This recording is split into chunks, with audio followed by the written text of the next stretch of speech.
So you have C and E played 3 times, fingers 1 and 2, all on the push, this first bit. Then you leave your second finger where it is, lose your first finger, put the third finger underneath the second finger, and now your pair of notes are E and G, and you play those twice. So finger 2 is common to both those pairs of notes. And that's what the first bit sounds like. And then all you do is you keep your fingers where they are, pull out and play those 2 notes twice. We're talking about this note of D and this note of F.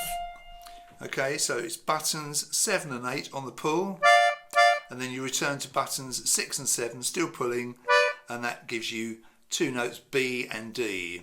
So you've got C and E together 3 times, E and G together twice, and then D and F together twice, and then B and D together once. You're going to count in 4s, so it's going to be 1, 2, 3, 4. 1, 2, 3, 4. And you can hear how there's lots of sort of syncopation there, notes off the beat.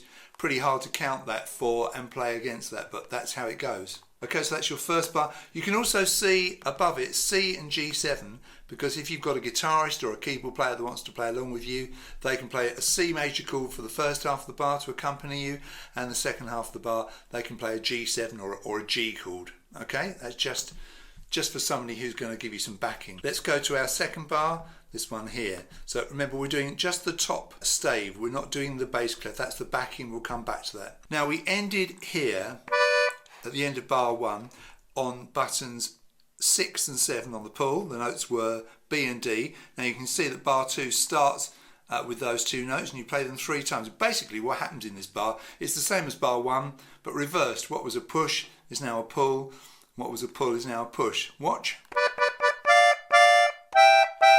So it's exactly the same. So you've got B and D played 3 times, and then you leave your second finger where it is, lift your first finger off, put your third finger down, that gives you the notes D and F.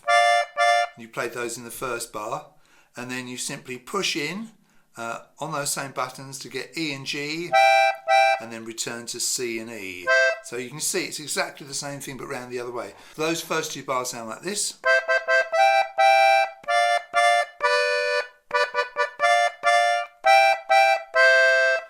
And in that second bar, the backing chords are G7 back to C, because the whole thing's reversed.